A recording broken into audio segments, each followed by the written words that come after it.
So what will you do when the party's over? So what will you do when the party's over? Hey guys, welcome to Third Man in the Ring. I'm your host, Popeye Ray. Today I got another awesome testimony. This man right here, I see him at all the big fights. Big boxing fan. Armenian descent, American. But you know what? I talked to him and man, he just has an awesome testimony for all you youngsters that are going the wrong way, choosing the wrong way, or even you struggling college kids that are saying, you know what? I can't do this. Listen to this man's testimony. He's an attorney. He has his own law firm. I don't want to butcher his last name, but I want you to give him a warm welcome. My friend, your friend, Andy, what? Tsarukyan. So Andy, thank you for coming on, brother. Absolutely. Thank you, Ray. Thank you for the opportunity to have this conversation. I always see you at all the fights, bro. I mean, you're just a major boxing fan, huh? Big boxing fan. You know, have been watching it for years. Yeah. And now that I'm older, I'm able to go to these big fights and just interact with different people, whether it's the fighters, whether even if it's the fighter's family. I'm the type of guy that shows up when the doors are open. I think the first fight is as important as the main event. Exactly. You know, so and let's admit you're blessed. He's got a beautiful home. I ain't gonna say where he lives. That's on him. But he's got a beautiful home from hard work, guys. He gets those front row tickets from hard work, guys. And this is what, when I heard his testimony, I said, wow, I need to get him on here. You know, so where did Andy start at? So You obviously had a perfect life, right? yeah. It was, you know, born in Armenia. I was 8.5 when we came here. My dad borrowed $3,000 from a relative that we had living here, and we show up. You know, no language, no education. My dad. So you knew no English, huh? No English. My dad knew no English. My mom no English. My two sisters. So we just showed up. But you know, this is the story of a lot of immigrants, right? Whether Armenian, whether Latino, Mexican, Venezuelan, Chinese. But it's also my story. So that's why I'm sharing it with you. Showed up. We were on welfare for 6 months. I remember that. My dad always a hard worker. A drinker, but a hard worker. What do I mean by that? When it was time to work, he worked. When he was home, he chilled. He liked to have his vodka. He liked to, drink. And it's the old school generation, right? My dad was born in 1946, and he started working when he was 13. Probably had a 5th grade education, right? And mind you, during this time, Andy, in Armenia, the country was going through some crazy stuff at the time as well. So is it fair to say Dad just wanted to escape that thing to raise his family in a different environment? Yeah, absolutely. I mean, Armenia back in '87 was communist, right? The USSR, Soviet Union, didn't break up and fall apart till 1991. Yeah. So it was the end time when the system was collapsing on its own weight. Civil unrest. Civil unrest in the sense, there wasn't war, but go to the store, you have to wait 4 hours for some eggs, right, and for some bread, and then the whole system collapsed as a result of the inefficiency of communism, right? It's not that it was doing great, and that therefore it's still around. It's the other way around. So wanted a better life. We came here, I started working after about 6 months of being on welfare. I was a welder, started working, and right away I just knew that, my only path was through education. There you go, right? Hear that, guys. It really was the only path for me.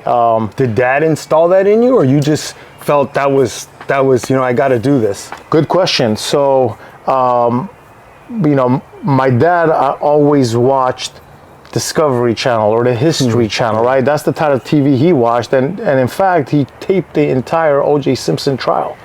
Wow. Right. Wow. So I don't have any memories with my dad of watching Lakers or things like that. It was always he was an intelligent man. He spoke 4 languages. He spoke Armenian, Russian, Farsi, and actually 3 languages. But he was self-taught. Yeah, you know, in English, right? Did I mention? I forgot if I mentioned that. So, you know, we were 5 of us living in a 1-bedroom, sleeping on the floor. We had nothing. We didn't have a bed, so it literally started from that, and everybody just worked. Yeah. Work, stayed out of trouble. You know, I was hanging out with some guys. Sparky from Burbank 13. he ended up being a huge gang member. And the reason Andy brings this up, because I told him when I was in prison, there was a lot of Southsiders I turned out were Armenian. Right. And they even, I'm not going to mention any organizations, but they were big time, bro. And the Armenian people are some strong-willed people, but yeah, that's why he was bringing that up. And I had told him I knew a few Armenian gangsters, But go ahead, Andy. Yeah, so, I hung out with that a little bit. I saw back then, this is what now, 89, 90, 91, NWA, was out. So it was a very impressionable time for me. Yeah. But, through the grace... Could have went either way, right? Absolutely, could have gone either way. I remember walking into a Lucky's. Back then it was a Lucky's. That store is now in Albertson. I don't know if you remember the Lucky stores, right? We still used to walk in, and there's all these things, and me along with other people that came from Armenia or even a Hispanic, we didn't have money, right? So we're walking into a grocery store, and there's everything there, right? So and you're a kid, you want these things, but you can't afford it. Back then, minimum wage was probably what, $2 an hour, right? $2.50. So,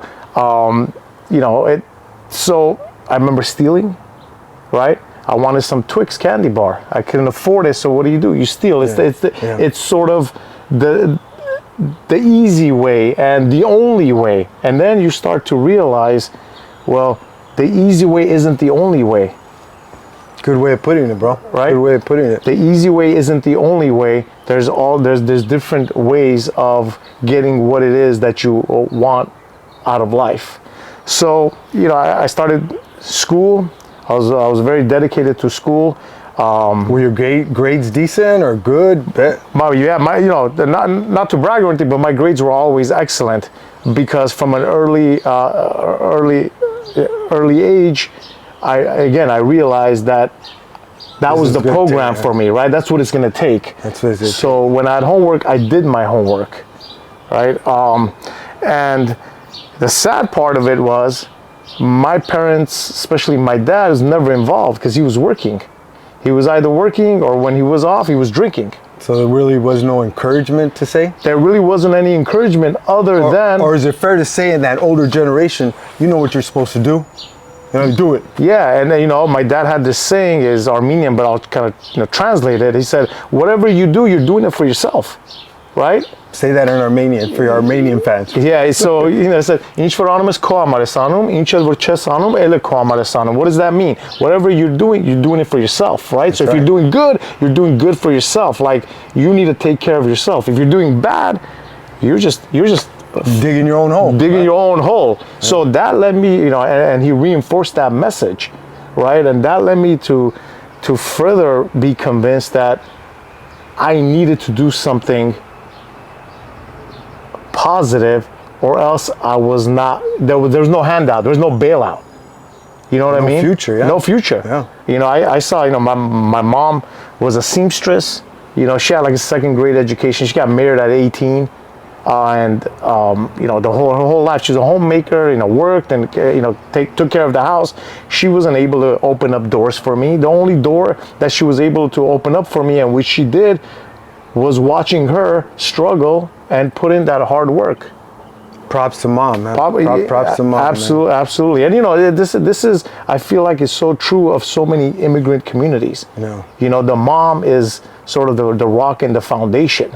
Yeah, she's the rock, Yeah. And the men, they kind of do, because they have their own struggles too. Yeah. Right? The men especially. I mean, you have your story that's well documented, right? Yeah. So then, you know, I went to school, got into high school, played soccer. And then when it came time to go to college, I had a choice. I had good grades, of a 4.2 GPA. I think it was number 21 out of 750 kids who graduated from Hoover High School in Hoover Glendale. High School? Hoover High School. Yeah, I went to public school my whole life, and so no trouble in school. you know, it's the trouble that I got into. Because let me impose what I remember. I'm a lot older than you. I'm 61. You're a youngster still, but there was still racial tension at times. Absolutely. And you had to do it. And it's not really by choice. You either fight or don't fight, you know? Yeah. And if you don't protect your race, you're kind of like disowned, you know? You know, it's funny that you bring that up, because And this is what the Armenian guys were telling me when I was busted with them. He goes, man, we used to always get into it, man. You know, what I mean? yeah, With and- even the Mexicans, you know what I mean? Out here. Absolutely, yeah. I remember West Side Locals back in the days. Yeah. You know, we're talking about 91, 92, 93, 94, that era. But still, I mean, that's, you know, that was what was around back then. But the concept was the same, right? Mexicans against Armenians, blacks against Mexican. That was always present to whatever degree, depending on the neighborhood that you were in. Yeah. But yeah, in high school, it was still that, right? There was that division. But, you know, one thing, I got lucky in the sense that I love to party, and nobody parties better than Latinos and Mexicans. And back then it was the Rebel Familia. I don't know if you remember those days. That wasn't really. That was, you know, so I started going to these house parties. Oh, okay. You know, because I had a Hispanic friend that I played soccer with in high school, and gave me a flyer one day, and I went. And then when you went back then to these parties, they give you more flyers. So then that also helped me. When I wasn't doing school, it was time to go out on the weekends. I was going to La Puente, Baldwin Park, you know, Monterey Park, Hacienda Heights, whatever the case may be. Yeah. And I was partying with a lot of Latinos that were into the house scene, and then there was the clubbing scene as you got older. So, you know, and all this was still, you were pushing education, huh? I was pushing education. So that was sort of the last couple of years of high school. So then But let's admit, Andy, all that partying, things could have went south, you know? Yeah, absolutely. You know, you could get into drugs. You know, I remember back then it was NOS, the helium, the balloons that they used to do, which from what I understand is coming back these days now, because sometimes things from the past come back, right? Yeah. So kids are doing that. You know, but Did you stay away or did you indulge? No, I didn't indulge. You know, I didn't indulge in that. I drank. You know, and that's another thing that comes from the home, right? I always saw my dad drinking, right? And what did I drink? Vodka. Why? Because my dad drank vodka, and everybody else around him. So it starts from the home, and so I have some of those characteristics. You know, even to this day, right? Some of my stuff comes back from you know, what I saw growing up, and what my friends saw growing up too. Because when you're in a certain community, that's what it is. Yeah. Right. They're kind of in the same boat with you. Well, birds of a feather flock together. You know? There you go. Well said. And that's what it is. We tend to, how I even tell my sons, you know, don't do this, don't do that. But they'll see what I do more than what I speak. Absolutely. You know what I mean? As parents, that's what we should always say. You know what? Watch what we do, because you might tell them, don't do this, don't do that. But if they see you doing it, there's a good chance they're going to do it. You know what I mean? Yeah, and it's always seems to be for a kid or a youngster, the stuff that they see you doing, they see the fun part and they want to do that because that's the easy part, right? They don't want to say, hey, Dad, let me come to work with you. Let me pick up that ladder or whatever the case may be, right? So, but I think all of that shapes you. Yeah. I think it's important because sooner or later, you are going to get tested in life. You are going to be tested with temptations, right? Maybe when you're young, it's a little bit of weed or, a little bit of beer or hard liquor. But later on in life, other things are going to come at you. Yeah. You know, now it might be cocaine, it might be heroin, it may be a lot of other things. And that's what this whole testimony is about, guys, is choices. Whether you made them already bad choices or not, there's still a way out. And this is where I'm getting. So with that said, you're in high school, you're partying. Did you think? Did you dream? Hey, you know, I'm gonna be an attorney. You know, or was that your goal? Or no, it actually wasn't. My goal was to become a police officer. Law enforcement is what I was thinking, and then I started thinking that I wanted to be in the military, right? So then when the time came for me to go to college, there's only one school that I applied to. I knew I had the grades, so I was confident in that sense. You know, I put in the work, I had the grades, so I chose to go to Virginia. What year was this? This is 1998. Yeah, I mean, you know, so I always had, like I said, going back to, you know, education. I always knew that I had to take care of myself at the end of the day, because my dad made it clear that, you know, hey, don't count on me. In fact, I remember one time, I was maybe in 10th grade, 11th grade. I'm straight A student, AP honors classes, whatnot, and he tells me, he said, "Hey man," he said, "if you ever go to jail, don't think I'm gonna bail you out. It's got kind of nowhere, right?" Where'd that come from? And probably now that I reflect back on it, I'm almost 46. I'll be 46 in June. Now that I think on it, he was probably stressing in his own head, right? Because he wasn't the touchy-feely, hey, love you, dad, love you, son. It wasn't like that, right? Like we didn't come home and hug, and there was none of that. So I think in his own head, he was seeing that, hey, this kid's getting older, right? He's now 16 or 17, and he's probably like, I gotta kind of tell him Before he strays. right? And you ain't gonna get no love. You don't call me from jail, right? exactly, because you know, I was going out at that time. I was partying, And this is why I say, well, was there during that party that you were? Let's be honest, anything could have happened. anything could have happened. I mean, in house parties, they were some blows. A lot of fights would break out. Fights, you know, there was situations where, you know, somebody started shooting, right? And then back then, And those dumb gang members were always crashing them up. yeah, that was true, right? They would come in and we're trying to have a good time with the girls, right? Yeah, like yeah. here they are coming, like, you know. But that's part of it too, right? When you're partying, you know, it's kind of there's no rules to partying, right?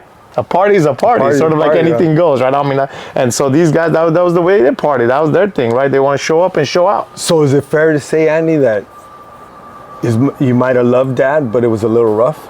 No, it was very rough, you know, and it was very rough. I think you had mentioned he was kind of a little brutal there with his words at times, huh? Yeah, and absolutely, and you know, when he would drink, he would threaten a lot. I remember we had a gun in the house. He had a Winchester 30-30, you know, and then I was like, bro. I was like, man, you know, and then he would, when he got pissed, it was, you know, You knew Dad was mad, huh? Yeah, I mean, shit, for real. So I go to college, right, and then I said I won't be in the military, so I go to Virginia Military Institute, and you know, I'm doing my thing there. I'm gone. It's a semester system, so I go for 4 months. I would come back to say for Christmas or summer, and then go back.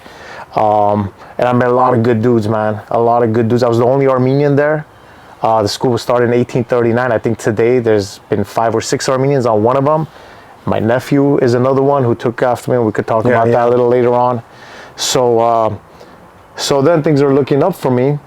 And then I said, you know what, but the military is not for me, because I'm in this military school, I'm wearing a uniform, you're crawling, you're doing, you know, ROTC. Yeah. And I said, man, what I thought, because, you know, when you think when you're younger, and then when you get older, you get there. I said, so then I said, you know what, let me become a police officer, you know. So I did an internship with the U.S. Marshal Service. And how did that come about? I just walked in to, I think they're on Spring Street, the federal building, and I went. I said, hey, this is who I am, and I'm in the second year of VMI, Virginia Military Institute. I want to do an internship. And the lady that was there at the U.S. Marshal's office said, we don't have that. You know, I said, well, is there something that you guys could do? To make a long story short, they put me in. You know, I was doing some desk stuff. I would go out with the U.S. Marshals, you know, they go to there because they have a jail under the federal building, right? They hold inmates and they bring them up for a hearing, right? Federal court. So I did some of that, and then now they have a full-fledged. This was back in 2000, I want to say, in the summer of 2000. And now they have a full-fledged internship program with college credit. I think like 300-400 kids have been through the program now. So I'm kind of proud of that, right? But that was, again, just kind of, willing my way in and thinking about something bigger and better than just what was in my life at that time, because I'm just a college student at this time, right? And this is where I want you to tell the fans, those youngsters, or even at colleges, keep your eyes open for everything and anything, right? Absolutely. Listen, do not ever be shy or hold yourself back from any ideas or thoughts that you have. Anything positive, right? Or put a cap to your dreams, right? Absolutely, or put a cap to your dreams, right? For example, if you want to be a police officer, walk in to a police department, right? And walk up to the watch commander and say, listen, here's what I want to do. I want to be a police officer. What can you tell me? What can you share with me? What programs do you have? Can I do the cadet program, the explorer program, right? I mean, it's as easy as that. Even though it sounds daunting and sounds weird, there's nothing weird about it. If you want to do something positive, ask, seek, and you'll be surprised how people will help you. Yeah. Right? People will help you if they see a desire and initiative. People will help you, no matter what the background is, no matter what trials and tribulations you've been through. People will help. Yes, I agree. I totally agree. That's same with me with refereeing. I wouldn't say they were haters, but the doubtful type of mentality people, especially the older people, no way they're gonna let you be a referee, Ray. I go, you know what? All they can do is tell me no. So I asked, and the ball just started rolling. There you go. I mean, the ball just started rolling. You're an excellent example, and then you've had a much rougher life in the sense that by my dumb choices, though. Yeah, but you got caught up in the system, right? I was fortunate and lucky enough not to get caught up in the system, but you did. So, props to you from really going from the bottom of bottom to where you are now. You're a respected individual first and foremost. Forget what the job is, right? A job doesn't define us. Whether you're a carpenter, a doctor, that's right, an attorney, and that's what I wanted to. When I heard Andy's testimony, I go, that's what I wanted. When he had told me, no matter if you're a truck driver, like you just said, integrity. Have integrity when you do it. I tell my kids, I don't care what you want to do in life, but just do it right. Give it your best. Do your best at it. You're an attorney. You got a corporate attorney. A corporate law firm, and that's a high level. But just like Andy said, no matter what you do, if you're a carpenter, do it with, as the Mets could say, with ganas. Yeah. Any cliches with Armenians, but, yeah, I mean, and Andy speaks a little Spanish there. Yeah, right? yeah, yo hablo español, That's right. Estaba en España por 5 meses estudiando en la Universidad de Valencia por un semestre. Oh, okay. So, empecé a aprender, tomé muchas clases también en high school. Mi esposa es mexicana. Oh my God. Yeah, there you go, bro. I have some clients, that I deal with solely in Spanish. It's my third language, but that was another passion that I had was I wanted to learn Spanish. So I took every single class in high school, Spanish high school. There was no other classes left. I even took summer school classes.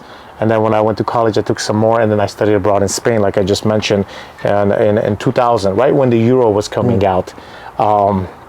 And that was a great experience too. So, So the police thing didn't pan out to your.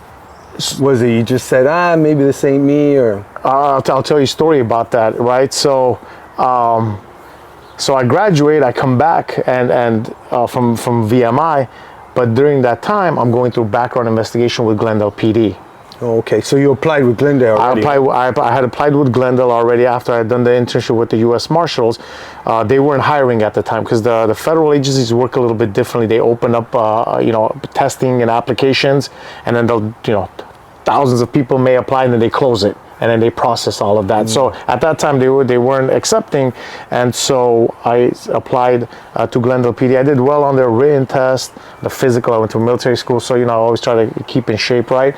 So I did well on that, and then I messed up on my background. How did I mess up? Because I lied. They asked me, they asked me if I had, done certain things and stuff like that, and I lied about it, and the guy that was doing my polygraph said, "Hey man, you went to VMI. I used to be in the Army, captain in the Army." He said, "Hey man, you went to VMI. You got these good credentials. You're a good dude. You speak 3 languages." He's all like, "But this polygraph, man." He said, "You sure you're telling me everything?"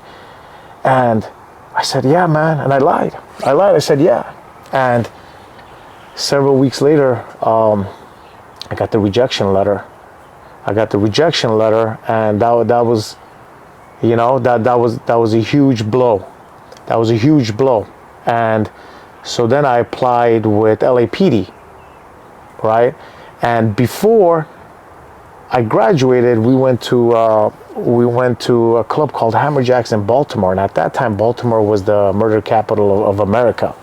And shouldn't have been there, right? Again, talk about choices. I shouldn't have been there. We're drinking. My friend was drinking. He got belligerent. They threw him out. I went outside too. He punched a van. They had the big cargo van. The mirror punches it. Bloody hand. Cops come. I'm mouthing off. Like, hey, what are you gonna do? Because I'm on my high horse, right? Yeah. And I get arrested for what? Disturbing the peace, right? But so. That was 3 weeks before I'm about to graduate. So I graduate, I come back, and now I have a dilemma because I'm going through background, and if I get into trouble of any kind, so he wrote a disturbing the peace ticket and cited me, and I have a court date, but I just graduated and came back. So now I'm in LA, I have a court date in Baltimore, Maryland, right? So I'm like, what do I do? Again, choices. Do I lie to my background investigator? Because you're supposed to report if something happens. Yeah. And I said, you know what, man? I learned my lesson. Lying the first time. I'm not going to lie this time. So I told him. I said, this is what happened. We got into altercation. I got cited. Here's my ticket, And he said, you know what? You're trying to get a job to uphold the law. And here you are, you're breaking the law. And they canned me from there too. Right? But I felt much better about that because this time I came clean. I came clean. Integrity, right? There you go. Integrity. And guess what happens? I said, you know what? I'm gonna go to law school.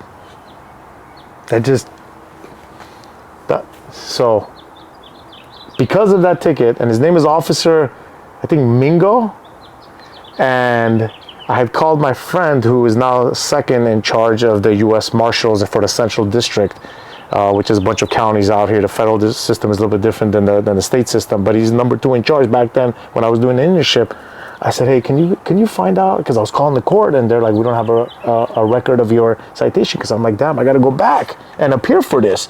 It's already messed up my chances of my police job, but I still got to take care of this case. So I said, will you do me a favor, find out this is what happened? I felt ashamed, right, embarrassed, but I came clean with him too. He called him and said, oh man, that guy? I was like, man, I never turned that ticket, and I fucked with him. I just wrote it, right? But I did the right thing, and I still self-reported it, and then, law school was the next thing that I picked. And that's what I'm going to tell you, fans. And this, I have 7 children. I tell my kids, when you lie, you always have to cover it with another lie and another lie and another lie to the point where you don't remember the first lie. That's right. So always tell the truth, and the truth always comes out easier. Yeah. You know what I mean? Yeah. And that's a perfect example. But in my opinion, God had a plan for you because even though these 2 doors close, another one opened. Absolutely. Hi everyone, Andy Tsarukyan here, co-founding partner of Remedy Law Group. We represent employees in all types of employment cases, whether it's wrongful termination, discrimination, harassment, retaliation, failure to pay wages, provide meal or rest breaks, misclassification. Website is www.remedylawgroup.com. Give us a call. My number is 818-422-5941. Happy to answer any questions you may have. Free consultation about any potential case. Look forward to hearing from you. Hey guys, Sonora Tires, 17977 Valley Boulevard in Bloomington, California. They do tires, mufflers, brakes, alignments, air conditioning. I've known Armando for almost 12 years. Him and his son do great business there, reasonable prices. So check them out, Sonora Tires. Tell them Popeye Ray sent you. And so you think, all right, I'm gonna be an attorney that you just dropped in your... Yeah, because I knew I had a decent head on my shoulder, right? I've been going through school, college, and now I'm a graduate, and that. But all this time, how are you supporting yourself? It's a good question, and I'm glad you brought that up, because when I got canned the second time, I remember coming home, right? And at that time, my dad. So I've told her sister they're married with kids. They were out of the house. I'm the youngest, and at that time it was my dad, my mom, and me. So I had been gone for most of that 4-year period in college. Right? I would come home for like the summer, a couple months, go back, whatnot. But so when I came back, and then that second time, my dad said, "You know what, man? You'll never make anything out of yourself." And that shit hit me hard. That anger or hurt, or both? Both, man. Both. And I'm the type of person that if I want to accomplish something, I don't just accomplish it because I want to. It's because I said I'm going to put in the work. Because there you go. If you got to get from A to B, sometimes A to B is a short distance. Sometimes it's a windy and long distance. So if you want to get to the B and the B happens to be long and windy, you got to put in the work. There's no other way. It's like boxing, right? You get exposed. Along the way, you're going to get exposed. You don't do your road work. It'll show in the fight, Exactly. It'll show in the fight, and that fight, might end first round, right? So when Dad tells you this, I mean, this is a man that you lived with your whole life. That had to hit hard, bro. It hit hard. And it was sort of like validated for me, like, man, sort of like I failed him, because he was the type of guy who did the necessary. He put food on the table, and that's all you can ask for. As a man yourself. Had a roof over your head. That's it, had a roof over your head. The rest is up to you, right? And I was like, fuck.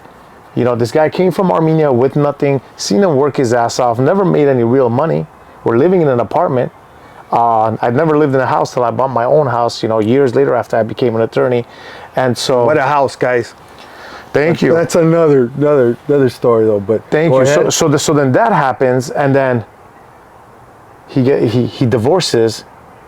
He leaves to Armenia. Goes back home? Goes back home. So guess what? It's me and my mom.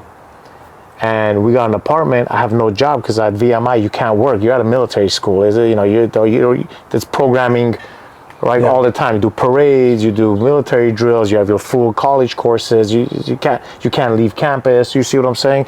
And so I said, "Fuck," right? And this is the moment that could have gone either way, right? I could have thought about that easy way of getting money. Right? Because now I need money. Yeah. Before I never really needed money because... excuse me for interrupting. A lot of the big time drug dealers that I knew were all very intelligent in school.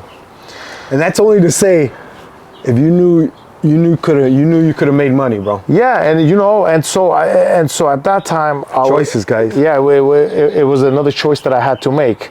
So... Now I have. So is it fair to say you were pretty much, you were taking care of mom too? Well, yeah, because at that point he's gone, and he's gone in the sense that it wasn't 3-4 months. He's been gone since 2002. It's been 23 years. He never looked back. He has 6 grandchildren now, and 4 of them he never met, and has never even called to ask for a picture or anything. He hasn't. He's walked out completely. So then I was like, fuck, what do I do, right? So I get a job so now I'm not in the military, right? Because I didn't go that route. I'm not a police officer or in law enforcement because I fucked that up. And I have this degree, but I don't have a job.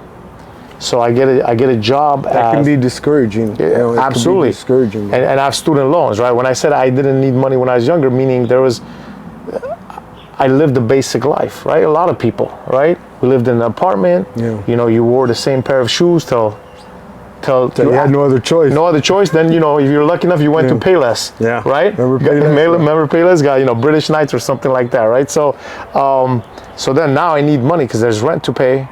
And at this time, I don't have a car, I don't have a phone, nothing, because I'm in Virginia. It's you know, military school. So I get a job as a surveillance investigator. Surveillance investigator. It's one of the people when somebody says, "Oh, my back hurts, I'm on workers' comp," and they're like, "Oh, I don't know, man. This guy, we want to follow him, right?" So I started doing that. I started doing that for a year, and I brought something with me. So when I got my first paycheck, I went and opened up a bank account because I didn't have a bank account. Remember, I went from high school to college, no work, came back, and that was just 2 months after I graduated, no job, no nothing. So I get my first check from my job, and I went and opened up I don't know if the people can see a Bank of America. Remember they had these things back then? I don't know if they still do, but the checkbook. the checkbook, right? So I just explain what it says though. Yeah. So my first paycheck on April 2nd, 2002, I opened up a savings and a checking account on the same day. I put $300 in savings, and I put $806.34 into checking, right? And then you know so I got a cell phone, and you'll see, you know, some of the stuff in here. I paid the rent, first month's rent. It was like $1,139 or whatever back then. So anyway, so I've kept this as a reminder. As a reminder, yeah. As a reminder. The struggles. The struggles, and it's not where you begin. It's where you end up, but also the journey. Yeah. Right? Also the journey. So for, you know, now, like I said, I'm almost turning 46, and I see a lot of kids, man. They got potential, right? And let's be honest, there's more opportunity now. There's more classes, more where they. Back in your days, it was all struggle up, bro. You know what I mean? Yeah. When I was choosing what college to go to, was between VMI and the Citadel, which is another military school in South Carolina.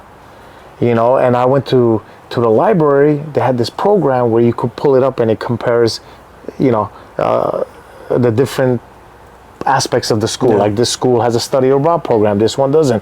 This one has this many students, this one only has this many, this one has these major, that major. I mean, you had to go to the library and pull something up like that and talk to your school counselor. Now it's ChatGPT, even just Google. Yeah.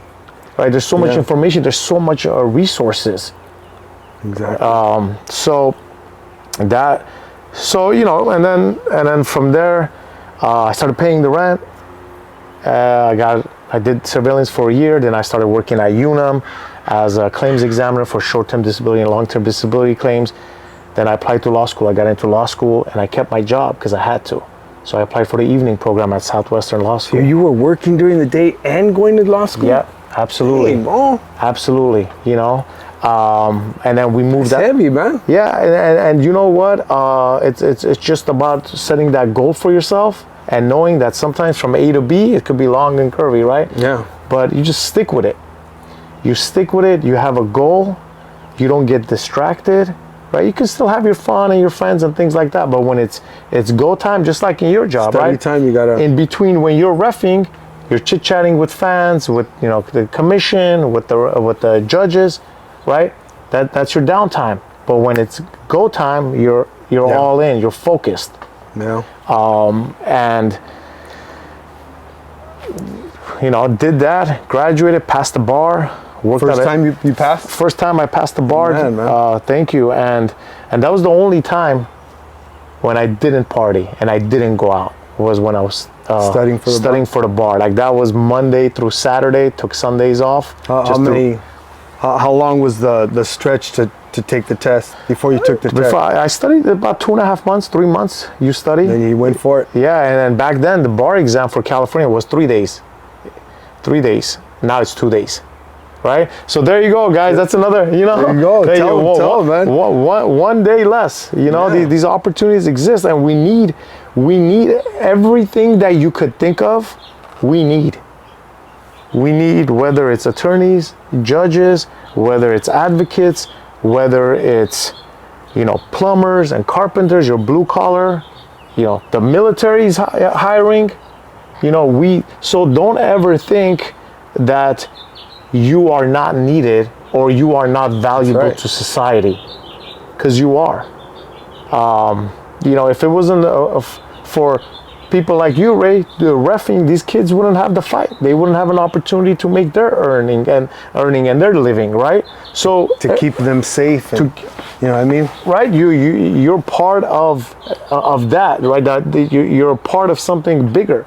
So get involved with something that you like. Volunteer. I volunteered at the Salvation Army when I was in high school, we would make sandwiches and hand it out for lunchtime for, you know, people who would come homeless and, you know, didn't have food to eat. And so when you graduated or when you passed the bar, what was your first? I mean, excuse me if I sound ignorant. Do you just pick a specialty, or you just, you know what, I'm an attorney? Right. You know? How does that work? Good question, because a lot of people, I want to be a sports lawyer, or I want to be a corporate lawyer, I want to be this, I want to be that, and it's one license. It's like a driver's license, right? You get your license, whether you want to drive a Chevy, or you want to drive a Honda, or you want to drive, right? It's one license. So then you just got to go out and find a job, right? You gotta, because now you have student loans. You know, I had budget. You don't mind how much was that? My student loans were about $200,000. You know, and at that time, was that in itself a little bit like on your back? Yeah, of course, right? Because with the interest, and I had some student loans at 8.5% interest. Wow. 6.5. Some were at like 4.5. So it was because you get your loans once a year for law school and even for college. So depending on what the interest rate is at the time, that's the interest rate for that loan. So let's say you took $30,000 out for this year's college, and it has a specific interest rate. So that's where the fluctuation. But you know, my nephew who also went to VMI and now is a lawyer as well. I don't know if he's gonna like me saying this, but there came a time I said, you know what, man, let me help him out. Let me give him a loan. Patrick Shaverdian.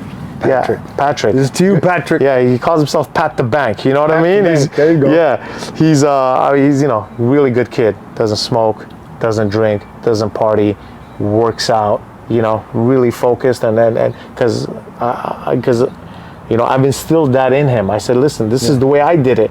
I can only show you the way that I know and that worked for me. You know, if he needs to pick his path, right? You need to pick your path, but this is what I can offer you, and if you want to.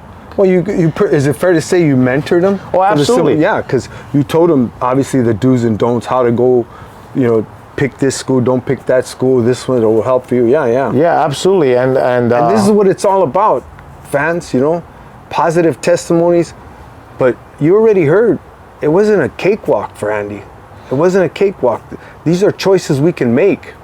But go ahead, tell us about your nephew. Yeah, so I was thinking, I said, man, you know, he has these student loans and stuff like that, because, you know, it's my sister's son, and you know, they're not well-to-do by any means. I said maybe I could like pay off some of his student loans, and then just say, hey, man, pay me back like without the interest, right? Yeah. So, because that interest kills you, man.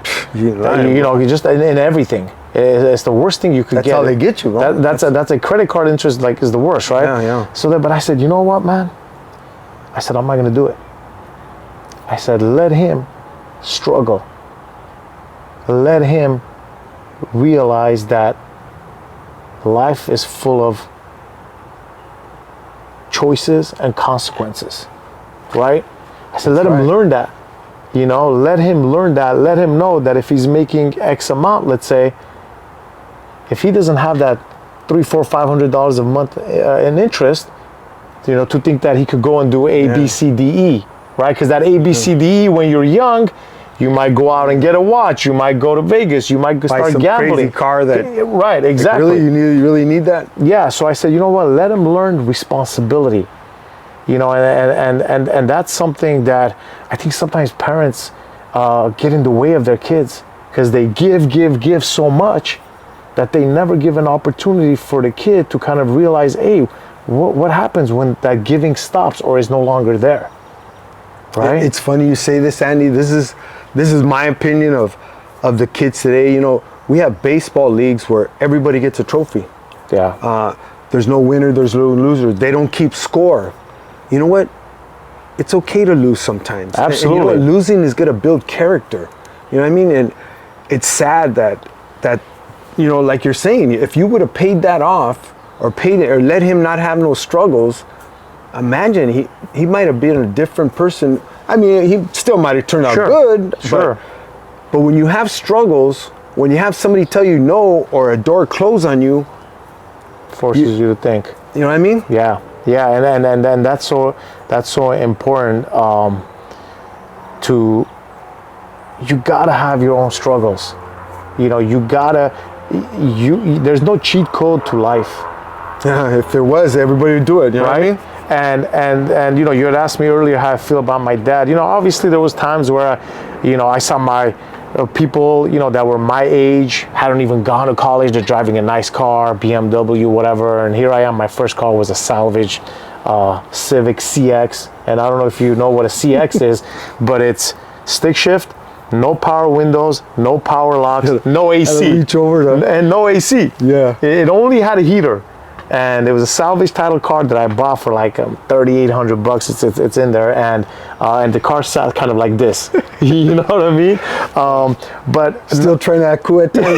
yeah. My window was always open because it had to be open. There was no AC. You know what I mean? Yeah. So if you have the window open, might will put your arm out, right? Pretend like you're doing it, like not because you have to, but because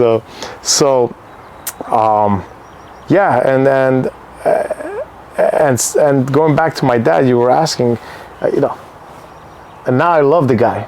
I love the guy because... And good for you, bro, because holding grudges and being hateful, it's just going to tear you down. You know, that's my opinion. It's just going to tear you down. Absolutely.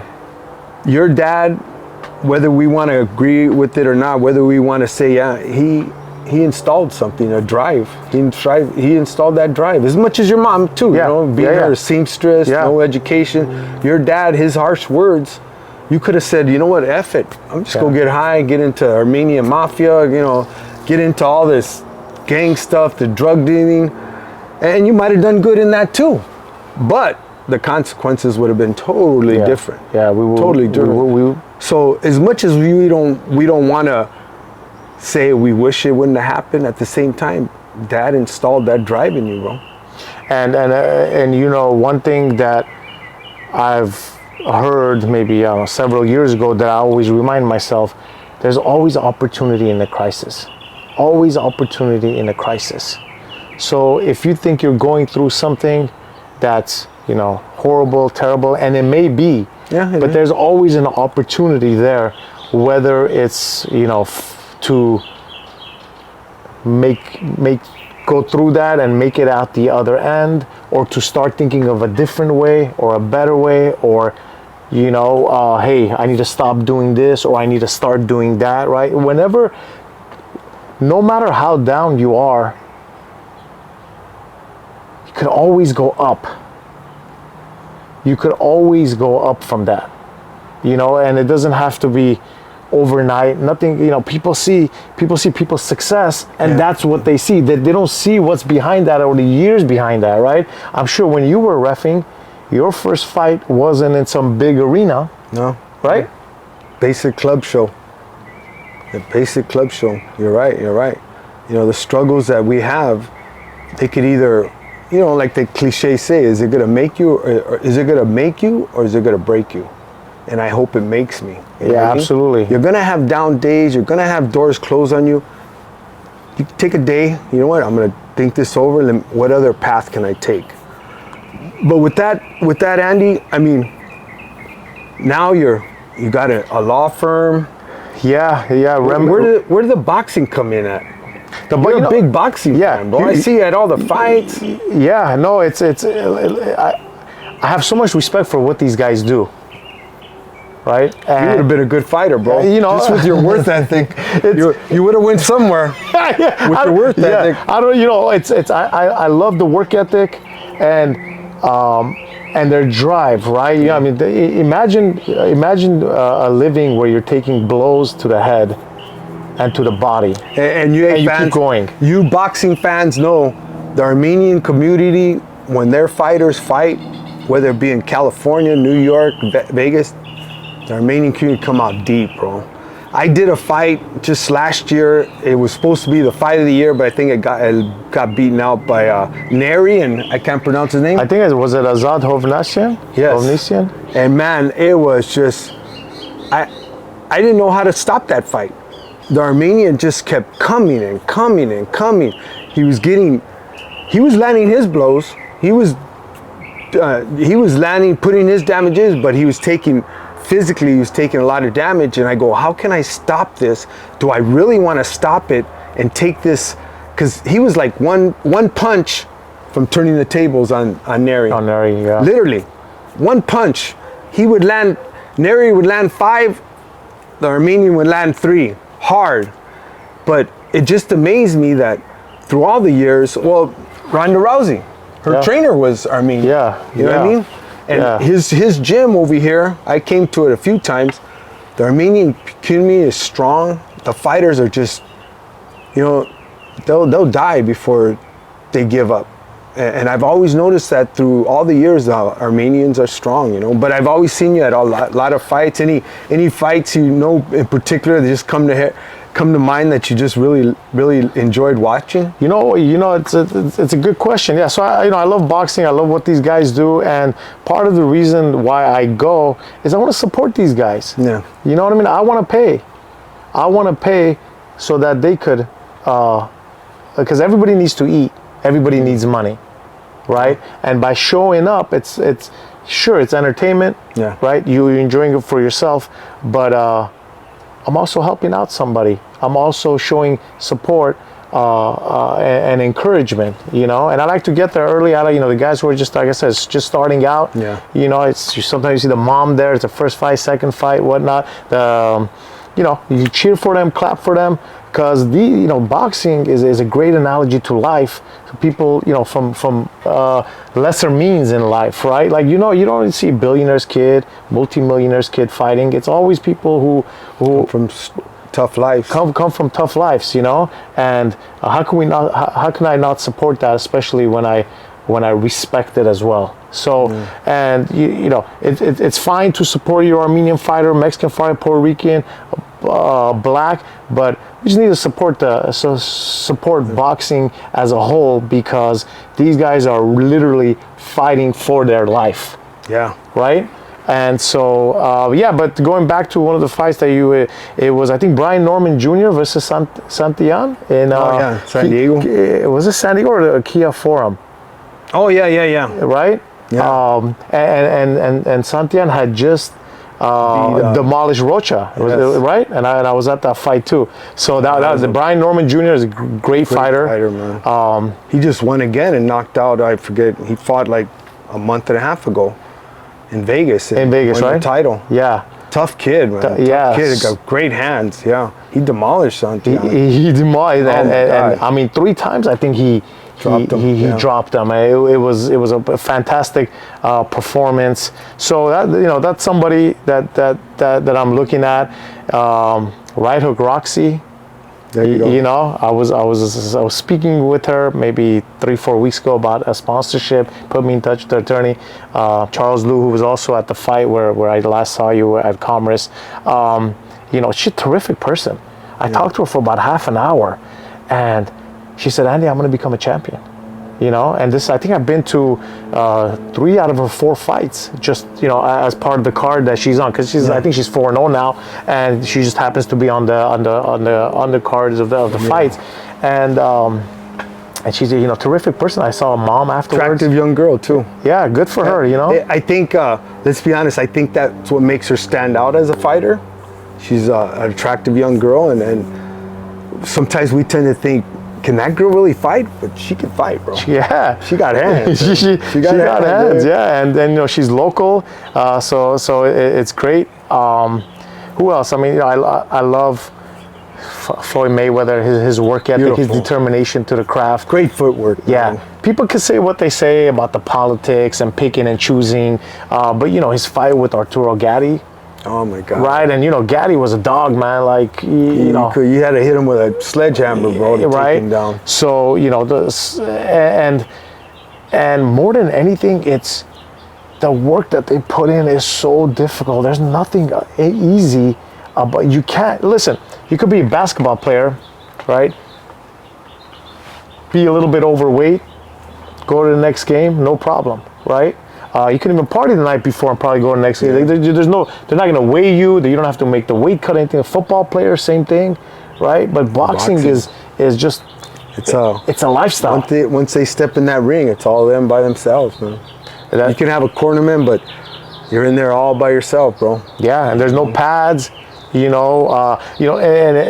say in basketball, if you do a foul, right? There's somebody to, if you get hit hard, let's say they're going to call it technical, they're going to eject you. But in boxing, you can hit as hard as you want. Yeah. Isn't that crazy that the government gives you a license? Yeah. Right? To hit as hard as you possibly can. And you could train as hard as you want to hit as hard as you want. So these guys are really, there is no, right?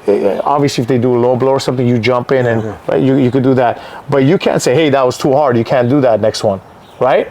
Yeah. So when you think about it from that perspective, it's even crazy. though this interview won't be shown till after, what is your prediction on this Friday? Ryan Garcia and Haney. Ryan Garcia. So I got. How do you see that? I got Ryan. Why? I just think he's technically a better fighter, right? Rolly, somehow, some way. I'm sorry. Yeah, well, it's Ryan versus Rolly. Rolly somehow, some way, and Rolly's a cool dude. I have a couple of pictures. I met him a couple of times at the fights, but somehow, some way, he got himself into these big fights. Whether he got the Tank fight and now Ryan Garcia's first fight back, that's big, right? Because of all the controversy. So, but I just think he doesn't have that pedigree. He doesn't have that. I think he started later, right? He doesn't have that amateur, that background, that experience. It's key, right? So you got Garcia on that one. So I got Garcia on that one. How about Barboza Lopez? You know what? Lopez too. I met him a couple of times. Awesome guy. Good entertainer, just like Rolly. Good entertainer, speaks well, and I can't speak on that because if I ever referee, somebody say, "Oh, you're being biased. We heard you." I can't speak on it, but I'm asking you. Yeah, no, I think Teofimo's, he seems like he's not locked in, but because the way he acts sometimes and he's goofy and but when it comes time, I remember, I bet $500. My way to Colombia, actually, with a couple of buddies, we bet on the Josh Taylor, right? And it was Josh Taylor and Teofimo Lopez, and Teofimo beat him, and I had bet against Teofimo. So I lost that one. That was the last time. So I think Teo. That's a good fight though with Barboza because Barboza's hungry. His last fight, I forgot who he fought on Barboza. I don't think he knocked him out or anything. It was a but you can't knock out everybody. So. I think as fans, with that said, I think as fans, when you have continuing knockout and then you don't knock out somebody, but you still win, we tend to be zealous fans like, oh, so I guess you're not that good after all. You can't knock out everybody. You can't knock out everybody. You can't knock out everybody, Yeah, so that one. And I think we hold Tank Davis to that standard.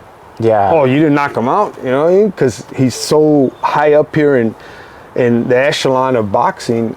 If he goes 12 rounds with somebody like, oh, you ain't that good after all. But no, he is good. Yeah, no. He's got great footwork. So you got Lopez and Barboza. Who do you got on that one? I think Lopez edges it out. Again, experience. He's been there. I mean, he fought, Lomachenko, even though, Lomachenko is a G. I mean, I think he had surgery a day or two after that fight on his shoulder. On his shoulder. Like he can't, I don't want to take it away from Teofimo, but, I think Teofimo edges that one out. I don't think there's a knockout on that one. And then Devin Haney.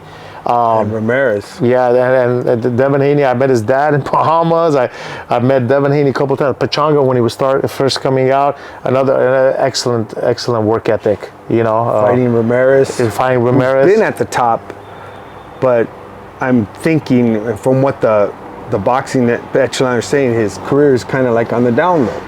He's older now too, right? So it's pretty much do or die for him. Yeah, it's do or die for him, and it's do or die for Haney too, right? Because if Haney loses, the next fight is supposed to be Ryan Garcia and Devin Haney. So I think Devin Haney pull that one off too. I think he's upset with himself for not blocking that left, you know. And then I know about the PEDs and the Austrian and things like that, but you got to tighten up that defense, right? So I think that talking about losses, it actually makes you better.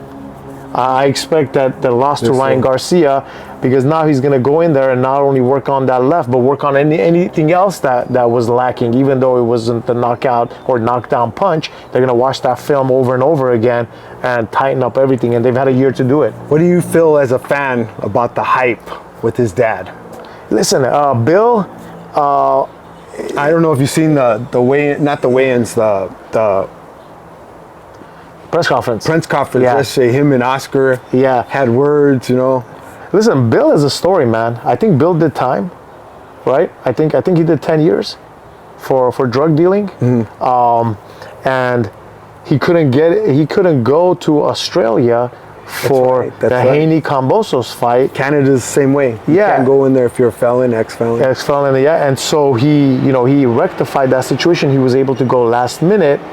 And it's funny, when I saw him in Bahamas, I talked to him, and I said, hey, Bill, that was crazy. I'm glad you made it for your son and things like that. He said, yeah, they're working on trying to expunge that, you know, so I don't have an issue like that, you know. So he's a real dude. He's very articulate. Bill is probably one of the most articulate, intelligent father-son trainer. You know, he promotes his son well. Yeah, he talks a lot of shit, but so does Teofimo's dad. Some father-son teams don't really do well, and some do. You know, and I guess in your opinion, he's an exception to the rule. Yeah, I think he does a great job. I think he could be. I think he could trash talk when he needs to. Garcia from Philly. He retired already. Yeah, with his dad. Yeah, Danny Garcia. You're talking about. Yeah, that worked. That worked. I think what didn't work was Oscar De La Hoya and his dad. You know what I mean? Right. See how some work and some don't. And some don't. But what a crazy relationship, right? Yeah. Yes. You have your son, and you're seeing him take hits and things like, and you got to decide whether you're gonna throw the towel. You know, I don't know if you know, my son Adrian Corona was 14 wins, 1 loss, 4 knockouts, and when he'd get in the ring, bro, I'd be like just nervous, bro. All right, yeah, I can imagine. It just drove me when he finally said, "You know what, Dad, I'm gonna retire. I can't get into it." I was like overjoyed. I was overjoyed. Yeah. You know what I mean? To see my son, like you said, getting hit, it just drove me bananas, bro. It made me nervous. His first actual pro fight, I threw up. That's how nervous I was. Wow. And here you are, you've been in this. Like you've been around boxing my whole life. There you go. I raised all 7 of my kids around boxing, but when he wanted to turn pro, I like, whoa. No, come on, Mio. There's no headgear. The gloves are smaller. I want to turn pro. And he went 14 wins, bro. 14 wins, 3 knockouts, 1 loss. And the 1 loss was just a decision loss. And he just said, you know, I'm just not feeling it no more. I said, thank you, God. Yeah, you're right. God, bro. Yeah. But Andy, so you got a baby now, bro. Oh yeah, it's a baby girl. Yeah, I got my first child, man. It's a blessing, right? And baby girls, bro, they're gonna have you wrapped, bro. Yeah, she's gonna look at you and like, Daddy. It's my punishment for all the partying I did. Watch yourself. Right? It's my punishment. So now I hope my daughter-in-law don't see this, but my son Adrian, big player out there, bro. Yeah. And he has a daughter. His first one's right. Watch yourself, boy. Yeah, now you're right. Bro. Yeah. But you know what? I'm so happy for that. And teach her well, bro. You know, teach her, in my opinion, you know, I'm not getting in your business. Teach her how to not have to depend on nobody, you know. But Daddy. Listen, I mean? and really quickly about that blessed, and I'm gonna do, you know, as much as I can to have her be a good person, a loving person, kind person. It's so important. Forget the material things. Yeah. You know, there's people who have so much money, but you don't want to spend 20 minutes with them. And there's people, you know, I've been to Cuba twice. That's a good one. Say that again? Yeah, I do. There's people who are, you know, billionaires, have all the money in the world. You don't want to spend 20 minutes with them. And you know what? I don't know them personally. I've heard of all these millionaires that take their life. They had everything, bro. Yeah, you don't want to It's be right here, man. Yeah, the worst thing I think it's family.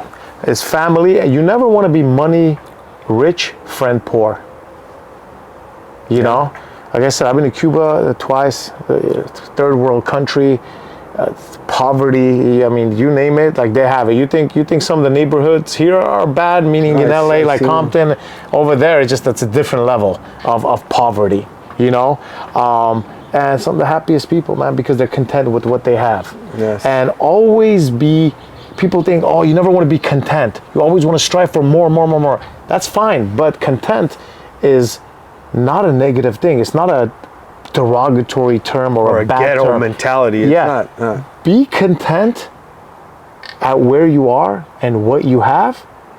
Strive for more, no problem, right? Do more, and do this bigger. is where I say, I really liked your comment, what you said about if you're a carpenter, if you're a truck driver, you don't have to, materialistic things, they come and go, bro. I remember when, I didn't have money and my insurance came, my mom's, I had to pull a cash advance on my credit card with 29% interest, and now obviously I'm doing better, but money doesn't buy you happiness. That's right.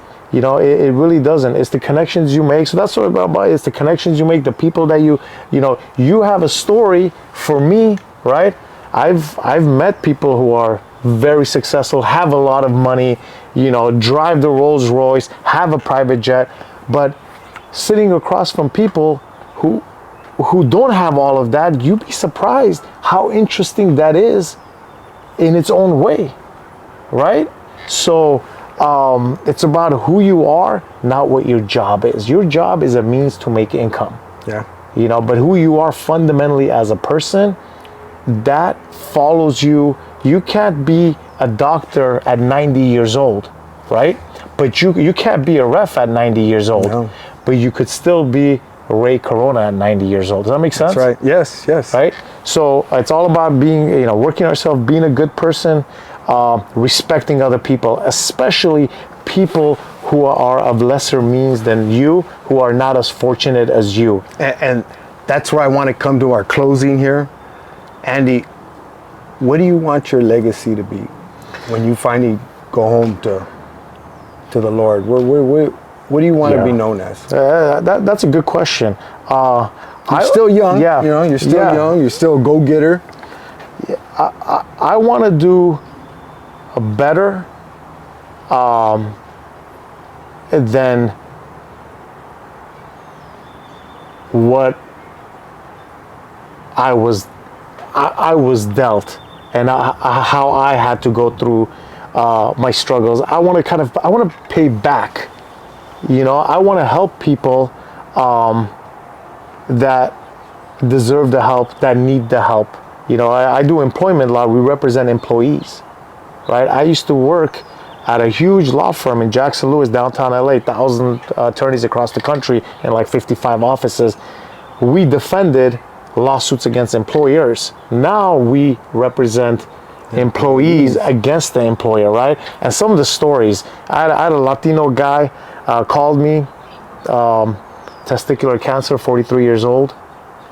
They were offering him a couple of $1,000, for him to sign a settlement agreement. I went and met with him in his living room. He had 4 kids, his wife, great people, and represented him and got him, excellent compensation, hundreds of thousands of dollars, but they were going to rip this guy off, So that's what I want to do. I want to give back. So when it's all said and done, I just didn't do it for me. Yeah. Whether it's supporting boxing, whether it's supporting my family, whether it's supporting, somebody who calls me up and says, hey, Andy, a friend, somebody says, can I do an internship? Can you write a recommendation letter? Whatever I could do to help people. And I think in my job, I'm kind of doing that. Of course, I'm earning a living too, which we all have to do. But I want my legacy to be that here's a kid that, came from humble means, empowered himself through hard work, grit, and determination, and now is passing that forward and just even in daily life. When I didn't have money, I tipped less. Now I have money, I tip more. It's great. Right? I always tip too. Right? It's I'm blessed. I'm gonna bless somebody else. Right. I always tell somebody, don't steal my blessing by blessing you. You know. Yeah. With that said, Andy, how you know, I'm gonna put your email at the bottom if they want to just reach out to you. Maybe they ask you to come talk at school. Sure, absolutely. Yeah, absolutely. Even though you're gonna do a commercial for us, what's your law firm name? So it's a Remedy Law Group, REMEDY. Remedy. Put that at the bottom of the screen. Yeah, Remedy Law Group, remedylawgroup.com, and we only represent employees in employment cases. So discrimination, retaliation, harassment, wrongful termination, failure to pay wages, anything and everything having to do with the employee-employer relationship, misclassification. So for example, if you're supposed to be a W-2 employee and get your overtime, but they put you as a 1099 and are working you 10 hours a day, that's another area that we do. Yeah. But you know, that's what a lot of people get taken advantage of, unfortunately, and it feels good righting a wrong. That's all. This is what it's about. It's about righting a wrong when it comes to the work that we do. You know. Well, with that said, guys, I want to thank Andy for coming on. Thank you, Ray. You know, appreciate you, brother. And you guys see him at the fights. He's always in the front row, man. Go say hello. God bless, guys.